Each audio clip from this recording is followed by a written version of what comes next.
একটা সময় আপু আমি একটু প্রশ্নই করলাম, হ্যাঁ, যে একটা সময় আপু তোমার অনেক সহকর্মীরা ছিল, অনেক কিংবদন্তিরা, তুমি একজন কিংবদন্তি, অনেকেই কিন্তু এখন নেই। তো এই যে শূন্যতার জায়গায় এসে শূন্য অবস্থায় আগের মতন সেই উদযাপনও নেই, এই জায়গায় থেকে এসে আসলে তোমার অনুভূতিটা এবং চলচ্চিত্র দিবস নিয়ে যদি কিছু বলতে।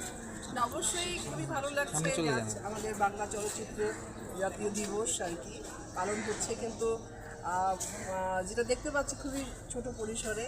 তারপরে এখানে এসে অবশ্যই কষ্ট হচ্ছে যারা চলে গেছেন, আমাদের সহশিল্পীরা চলে গেছেন, তাদের মানে মনে পড়ছে আর কি।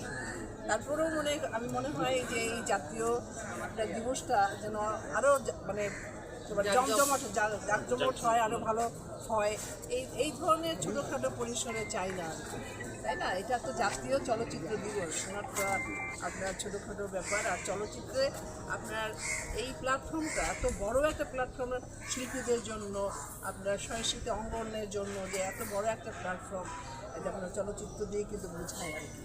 তবে যাই হোক, ছোট পরিসরে হলো যেটাই হলো, তারপরে যে হয়েছে আপনার আজকে আপনার উৎসবটা খুব ভালো লাগছে, আমাদের অনেক শিল্পীরা এসেছে, দেখা হচ্ছে, কথা হচ্ছে আর কি, খুবই ভালো লাগছে আর কি। Thank you.